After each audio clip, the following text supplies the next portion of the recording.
Bien, entonces ya sabemos cómo funcionan los distintos traductores que podemos encontrar comercialmente y también conocemos cómo podemos caracterizarlos para asegurar su correcto funcionamiento. Ahora vamos a repasar el objeto de estudio para nosotros, que son las variables fisiológicas. Los dispositivos biomédicos sirven para realizar el monitoreo, el control o registro de alguna variable y, obviamente, al ser nosotros biomédicos, tenemos un amplio interés por los parámetros fisiológicos. Los parámetros fisiológicos son aquellos que sirven para estudiar el funcionamiento del cuerpo humano y existe una gran variedad de ellos. En esta presentación vamos a estudiarlos por separado. Dentro de las variables fisiológicas, una de las más comunes es la frecuencia cardíaca, la cual indica la contracción del corazón por periodos de 60 minutos. Otra variable fisiológica que es común escuchar cuando se va al médico es la frecuencia respiratoria, que al igual que la frecuencia cardíaca nos indica el ciclo respiratorio por tiempo, el cual es también considerado de 60 minutos.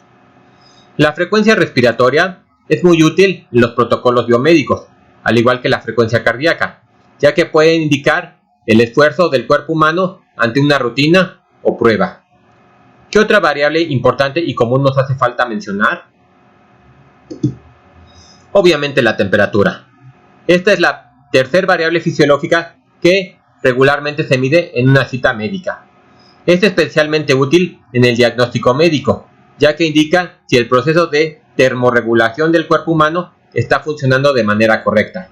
Un ejemplo es el incremento de temperatura o fiebre, el cual es un mecanismo de defensa del cuerpo humano ante microorganismos. Sin embargo, estas no son las únicas variables que existen.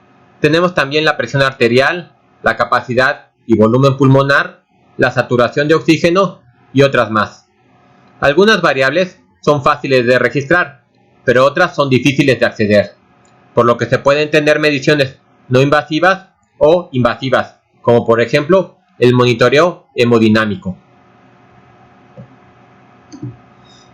Cuando decimos que registramos una variable por determinado tiempo, nos referimos al registro de una señal fisiológica, la cual es una función que describe la variación de una variable a través del tiempo. La señal puede ser de magnitud variable, como el caso de un electrocardiograma, o una magnitud constante. Un ejemplo puede ser la temperatura de un paciente sano, la cual, en un ambiente controlado, tiene variaciones que son mínimas. Otros ejemplos de señales biomédicas son el flujo sanguíneo, el electroencefalograma, un electromiograma, la frecuencia cardíaca instantánea, como ya mencionamos, entre otras. Ahora, el principal objetivo de realizar mediciones de variables fisiológicas es el diagnóstico médico. Si un especialista de la salud cuenta con un equipo médico de calidad, puede realizar un mejor diagnóstico, aunque en la actualidad existe un sinnúmero de equipos, los cuales pueden no estar calibrados, tener mala precisión y nula repetibilidad. Y como supondrán, esto los hace inadecuados para su uso en la medicina. Ya platicamos un poco de las señales fisiológicas, pero ahora, ¿qué es un instrumento biomédico? Son instrumentos empleados para obtener información o proporcionar una ayuda funcional de un proceso fisiológico. Un ejemplo de una ayuda funcional sería el marcapasos.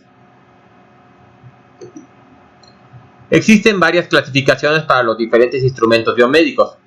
Una de ellas es de acuerdo a la función del dispositivo, es decir, si es utilizado para diagnóstico. Estos son los instrumentos que permiten describir de una manera clara el estado fisiopatológico de un paciente.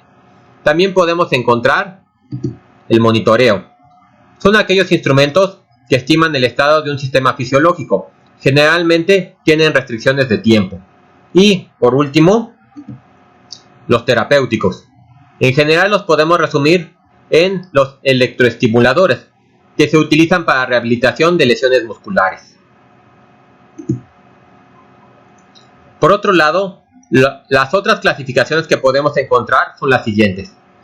Por el parámetro físico medido, el cual puede ser presión, temperatura, flujo, pH. Esto también facilita la comparación de diferentes métodos para la medición de una magnitud dada. Como ya comentamos en las clases pasadas, también se puede clasificar por el principio de transducción, el cual puede ser resistivo, capacitivo, inductivo, electroquímico, etc. O por el sistema fisiológico, sistema cardiovascular, pulmonar, nervioso, endocrino, entre otras. También tenemos clasificación por la especialidad médica, clasificando los instrumentos de acuerdo a la especialidad como pediatría, cardiología, radiología, ginecología, etc. Y, finalmente, por el nivel de riesgo, el cual determina el control regulatorio impuesto a los fabricantes y a los usuarios, con el fin de asegurar su seguridad y eficiencia en su uso clínico. Dentro de esta clasificación podemos encontrar de clase 1, que son poco riesgo, por ejemplo, el estetoscopio. Clase 2, riesgo medio, por ejemplo, el espirómetro.